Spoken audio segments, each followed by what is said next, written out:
Police के आप देखिएगा बड़े अधिकारी अब यहाँ पर पहुँचना शुरू हो चुके हैं। शायद यहाँ पर आप देख सकते हैं अब यहाँ पर पुलिस के जो बड़े अधिकारी हैं, एसपी बहराइच जो है वो शायद यहाँ पर पहुंचे हुए हैं। उनसे हम बात करने की कोशिश करेंगे कि ये मुठभेड़ आखिर कैसे हुई, क्या कुछ हुआ। मैम प्लीज ब्रीफ करिएगा। ये अब देखिएगा यहाँ पर एसपी बहराइच जो है वो वृंदा शुक्ला इस वक्त पहुंचे हुए। मैम क्या हुआ था, प्लीज एक बार बताइए। Please tell me what are the first ma'am क्या हुआ था? You are here at CSC hospital में, what do you want to say ma'am? अभी तक किसी ने कोई डिटेल नहीं दी है।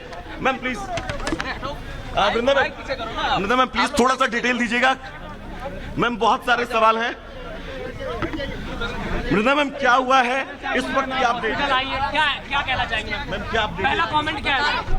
5 लोगों की गिरफ्तारी हुई है, 5 लोगों की, उनमें से 2 को पुलिस की गोली से इंजरी हुई है। ठीक है, अभी उनका हालत देख लें, फिर डिटेल्स बताएं। उनकी स्थिति क्या कुछ है, नाम क्या है ये बताओ। नाम क्या है मैम? जी, एक का नाम है मोहम्मद सरफराज, एक का नाम है मोहम्मद तालिब। कहाँ पर कंडीशन कैसी है, कहाँ पर ये हुआ? नानपाड़ा क्षेत्र। कहाँ पर भागने की कोशिश कर रहे थे मैम? नेपाल का क्या कनेक्शन क्या है? हुआ था? उसके नजदीक है। अभी बता रही मैं, देख के आई विल कम एंड बस एक मिनट।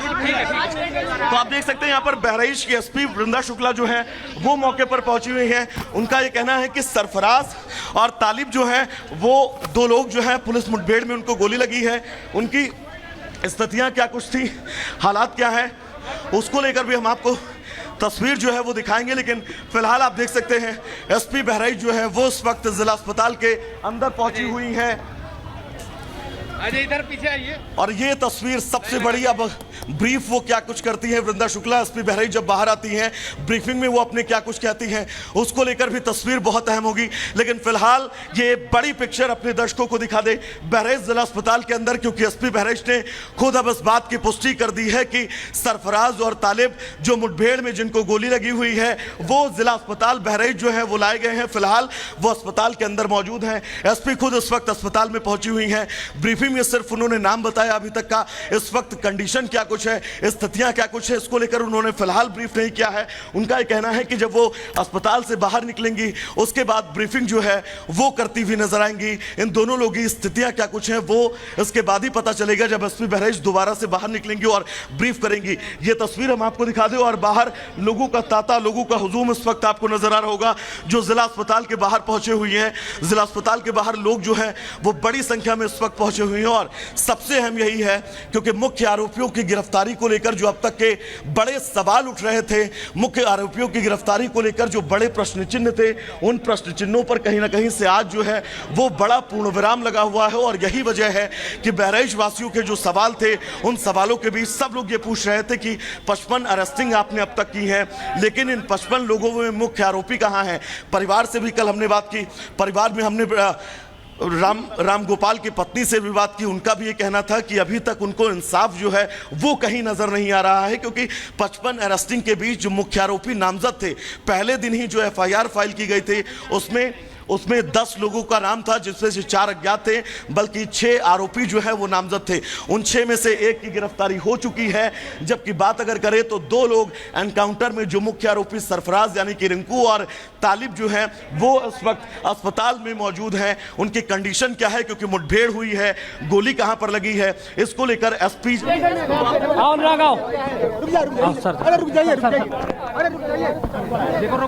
लगा लो। भैया हटो यार, हटो।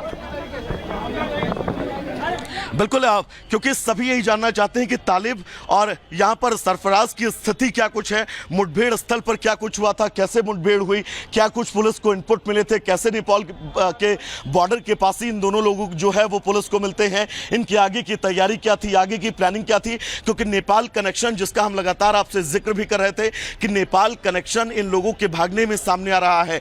इन लोगों की रिश्तेदारी जो है वो नेपाल में है और नेपाल उस स्पॉट से जहां पर ये पूरी हिंसा हुई थी वहां से बहुत ज्यादा दूर नहीं है, मुश्किल से 1.5 से 2 घंटे का ही रास्ता है। इस कनेक्शन को भी एसटीएफ और उत्तर प्रदेश की पुलिस लगातार खंगाल रही थी और आज बड़ी सफलता इस बड़ी तस्वीर के रूप में उत्तर प्रदेश पुलिस की तैनाती यहां पर बाहर, कानून व्यवस्था किसी भी तरह से ना बिगड़े, इसको ध्यान में रखते हुए, इस जिम्मेदारी को समझते हुए पुलिस का यहां पर सख्त पहरा है। खुद एसपी बहराइच वृंदा शुक्ला उस वक्त हॉस्पिटल के अंदर गई हुई हैं और उन्होंने ये कहा भी है कि वो ब्रीफ करेंगी जब हॉस्पिटल से बाहर निकलेंगी इस वक्त कितनी सिचुएशन सिचुएशन क्रिटिकल है, इसको लेकर क्या डिटेल देंगी वो देखना बहुत अहम होगा। लेकिन ये बड़ी तस्वीर और जिस न्याय की उम्मीद परिवार को थी, परिवार का ये कहना था, जब मुख्यमंत्री से भी मुलाकात हुई थी तब भी परिवार ने कहा था कि उनको इंसाफ तभी मिलेगा जब इन हत्यारोपियों को, जो 6 नामजद हैं, उन लोगों को इस पूरे मामले में सजा मिलेगी और उनको उनके अंजाम तक पहुंचाया जाएगा। लेकिन सवाल यही है, आज इस एनकाउंटर स्पॉट पर हुआ क्या है, आज इस एनकाउंटर स्पॉट पर कहां-कहां आरोपी जो है उनको गोली लगी हुई है, सरफराज और तालिब को किस जगह पर गोली लगी है, उनकी सिचुएशन इस वक्त करंट सिचुएशन क्या है, ये जानना बहुत अहम है। एसपी वृंदा शुक्ला जब बाहर निकलेंगी उन्होंने कहा है कि वो ब्रीफ करेंगी, क्योंकि 10 नामजद लोगों में से 3 लोग, एक शख्स जो है वो कल देर शाम गिरफ्तार किया गया, उसे गिरफ्तारी के बाद जेल भेज दिया गया और अब ये 2 आरोपी यानी कि प्रदेश के फॉर्मर डीजीपी इस वक्त हमारे साथ जुड़े हुए हैं। वैभव, आपके पास लौटेंगे। सर, ये जो एनकाउंटर हुआ है उसको लेकर के हालांकि अभी कई सवाल भी विपक्षी जो नेता है वो खड़े करते हुए नजर आएंगे, लेकिन जरूरी है ऐसे लोगों पर एक्शन लेने का, जीरो टॉलरेंस की नीति अपनाने का, क्योंकि उत्तर प्रदेश में आए दिन ऐसे मामले लगातार सामने आते हैं।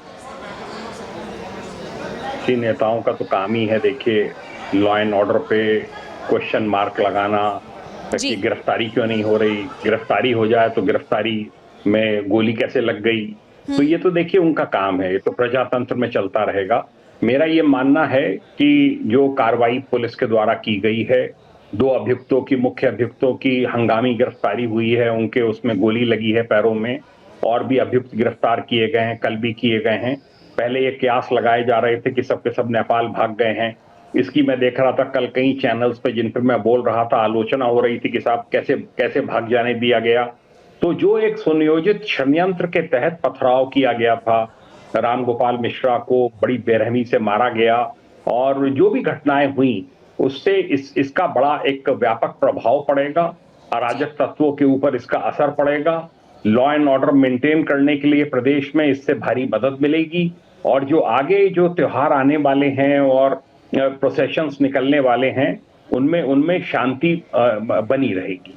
इसके लिए बहुत आवश्यक होता है कि पुलिस सख्त कार्रवाई अराजक तत्वों के विरुद्ध करे, और वो कार्रवाई उनके द्वारा की गई है और मैं उनको अपनी तरफ से बधाई देता हूं।